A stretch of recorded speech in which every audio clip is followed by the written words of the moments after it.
आप ये वीडियो सुनिए, इसके बाद मैं आपको इसका जवाब देता हूँ। इस्लाम अगर इतना ही कट्टर रह गया तो उसकी प्रतिक्रिया में दुनिया भर के बाकी लोग कट्टर हुए जा रहे हैं। दुनिया भर में जो ये राइट विंगिज्म इतना प्रबल हो रहा है, इसका बड़ा कारण जो है वो एंटी इस्लामिज्म है। क्योंकि रिफ्यूजीज दुनिया भर के सब देशों में पहुंचे हुए हैं, यूरोप में भरे हुए हैं, अमेरिका में भी पहुंचे हुए हैं। ये रिफ्यूजीज वहाँ पहुंचते हैं और अपनी कट्टरता दिखाते हैं, तो आम जनता कहती है कि हम ही क्यों लिबरल बने रहें। तो ये काम तो मुसलमानों को खुद ही करना पड़ेगा। अपने घर में सफाई सबको खुद ही करनी पड़ती है। वीडियो में आचार्य जी कह रहे हैं कि मुसलमानों की कट्टरता की वजह से दूसरे लोग भी कट्टर हो रहे हैं। मुसलमान अपने मजहब में कट्टर हैं, इस वजह से जो दूसरे लिबरल लोग हैं वो भी कट्टर होते जा रहे हैं। इसी वजह से पूरी दुनिया के अंदर इस्लामोफोबिया फैल रहा है। इसी वजह से लोग मुसलमानों के दुश्मन हो रहे हैं। और दूसरी बात वो कह रहे हैं कि मुसलमानों को अपने मजहब के अंदर सफाई करनी पड़ेगी। लेकिन अफसोस की बात है कि इस वीडियो में ना उन्होंने ये बताया कि मुसलमानों की कट्टरता क्या है और ना उन्होंने ये बात बताई कि सफाई क्या करनी है। मैं आपको बताऊं कि जो इस्लामोफोबिया है ये मुसलमानों की कट्टरता की वजह से नहीं फैल रहा है, बल्कि ये मीडिया और सोशल मीडिया में इस्लाम और मुसलमानों के खिलाफ किए गए प्रोपेगेंडा की वजह से फैल रहा है। पूरी दुनिया का जो स्पॉन्सर्ड मीडिया है ये खासतौर से मुसलमानों के खिलाफ एक स्पॉन्सर्ड प्रोपेगेंडा चलाता है ताकि इस्लाम को और मुसलमानों को बर्बाद किया जाए। वरना आप जाके पता करिए, यूरोप के अंदर सबसे तेजी से जो फैलने वाला मजहब है वो इस्लाम है। अगर मुसलमानों की कट्टरता की वजह से इस्लाम खत्म हो रहा होता तो यूरोप के अंदर लोग तेजी से इस्लाम एक्सेप्ट ना कर रहे होते। और दूसरी बात मैं आपको बताऊं, जिस चीज को आप कट्टरता कहते हैं ना, मुसलमान जितना अपने मजहब में कट्टर होता जाएगा वो अपने लिए, दूसरों के लिए और पूरी सोसाइटी के लिए उतना ही फायदेमंद होता चला जाएगा। इस्लाम ऐसा मजहब नहीं है कि अगर वो कट्टर हो जाए तो वो किसी को नुकसान पहुंचाए, बल्कि वो उसको फायदा पहुंचाना शुरू करता है। मैं आपको मिसालें देके समझाता हूँ। अगर कोई कट्टर मुसलमान है तो वो सूद नहीं लेगा। सूद नहीं लेगा तो किसका फायदा होगा? किसी दूसरे इंसान का, जिसको अगर वो किसी को कर्ज पे देगा तो उससे सूद नहीं लेगा।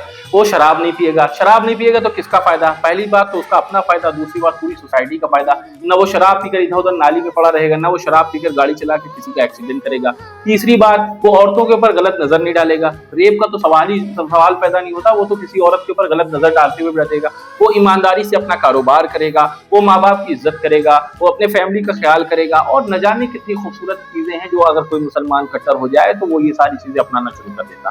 तो मुसलमान जब कट्टर होता है तो वो अपने लिए, सोसाइटी के लिए फायदेमंद हो जाता है। इवन इतना कट्टर मुसलमान हो जाए कि अगर उसका पड़ोसी भूखा सो रहा है तो वो सो ना सके। ये है कट्टरता इस्लाम की, जिसको आप दूर करना चाह रहे हैं। अब आप मुझे बताइए कि इसके अंदर आप क्या दूर करना चाह रहे हैं। दूसरी बात आप कह रहे हैं कि मुसलमानों को अपने मजहब के अंदर सफाई करनी पड़ेगी। आपने नहीं बताया क्या करनी पड़ेगी, लेकिन मुझे पता है। आप सबसे पहले हिजाब की बात करेंगे, क्योंकि मैंने आपका वीडियो सुना है जिसमें आप कहते हैं कि अगर औरत पीठ दिख गई तो क्या हो गया, कोई मसला नहीं है, औरत की पीठ दिख जाए, औरत बाजार में बगैर कपड़े के घूम सकती है। माए बेटियों को ऐसे जा रही है, तू तेरा देख पीठ दिख गई तेरी, तो पीठ ही तो है, सबके होती है, आपके नहीं है। कोई बिरली चीज मिली है मुझे, पीठ में क्या? बिल्कुल मसला है। हर मर्द और हर औरत ये चाहता है कि उसका बदन ढका रहे। कोई अपना पीठ, अपना बदन दूसरों को नहीं दिखाना चाहता है, ना आप हो या मैं हो। ये आप देखिए वीडियो बनाते हैं, कोट पैंट पहन के आते हैं, मैं बनाता हूँ पूरा कपड़ा पहन के बैठा हुआ मैं। ये इंसान की फितरत है, इंसानी साइकोलॉजी है कि उसके प्राइवेट पार्ट्स हैं वो पूरी तरह से उसको छुपा के रखना चाहता है। उसके अंदर एक शर्म का एलिमेंट होता है जिसको हया कहते हैं। वो शाई होता है उस चीज को कि कोई उसकी बॉडी को देखे। लेकिन आप कहते हैं कि क्या हो गया, औरतों को बाजार में किसने बैठाला? औरतों ने बाजार में नहीं बैठाला। औरतों को बाजार में फेमिनिज्म के उस अलंबरदारों ने बैठाला, या तो उनको मजबूर करके या तो फिर उनको लालच देके। आप मुझे बताइए, जितनी भी फिल्में होती हैं इसमें औरत ही कपड़े कम क्यों पहनती है, मर्द क्यों कपड़े कम नहीं पहनता? या जो भी प्रेस कॉन्फ्रेंस होती है या जो भी आप देखें फैशन शोज होते हैं उसके अंदर औरतें कम कपड़े में होती हैं और मर्द ज्यादा कपड़े में होते हैं। आखिर इसकी क्या वजह है? राज कपूर का तो नाम आपने सुना ही होगा। वो अपने जमाने की सबसे बेहुदा फिल्म बनाने के लिए मशहूर थे, लेकिन एक शर्त के साथ कि उनके घर की औरतें और उनके घर की बहुएं फिल्म इंडस्ट्रीज में काम नहीं करेंगी। आखिर इसकी क्या वजह है? इसकी वजह आप भी जानते हैं और इसकी वजह मैं भी जानता हूं कि मर्द जो है वो दूसरी औरतों को तो देखना चाहता है, लेकिन अपने घर की औरतों को पर्दे में रखना चाहता है। तो ये असल वजह है जो फेमिनिज्म। वरना आप बताइए, दुनिया भर के जितने भी एडवर्टीजमेंट हैं और जितने भी कॉल सेंटर हैं या जितने भी काम है रिसेप्शन पे बैठ के, ये सिर्फ औरतों को ही करने लायक है। हर जगह आपने औरतों को बैठा दिया है मॉडल बनाकर, शोपीस बनाकर, इस बात पर कि उनको फक्र महसूस होता है कि हम वहां बैठे हैं, बल्कि अब उनका इस्तेमाल किया जा रहा होता है। उनकी वाहियात फोटो एडवर्टीजमेंट पे लगाई जा रही होती। पूरी सोशल मीडिया में आप देखिए, कोई कोर्स बिक रहा हो, कुछ भी बिक रहा हो, सब लड़कियां ही बेच रही है। उसकी वजह क्या है? उसकी वजह है ह्यूमन साइकोलॉजी, कि जब कहीं पर किसी खूबसूरत लड़की की फोटो बनी होती है तो मर्द उसको जरूर देखता है। अब मर्द ट्रैक्टर बिकना हो या कार बिकनी हो, बेचेगी औरत, जबकि उसको चलाता मर्द है, लेकिन वो बेचेगी औरत। ये साइकोलॉजी है औरतों को बाजार में बैठाने की, और इस्लाम इसी की मुखालफत करता है।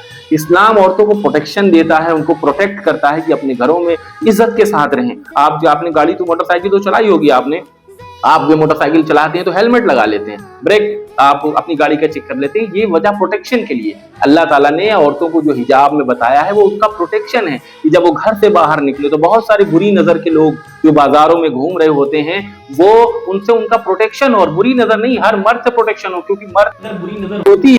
अगर मर्दों के अंदर बुरी नजर ना होती तो जो आज से 10 साल पहले जो सिद्ध पुरुष बने हुए थे महात्मा, वो सब जेलों में ना होते।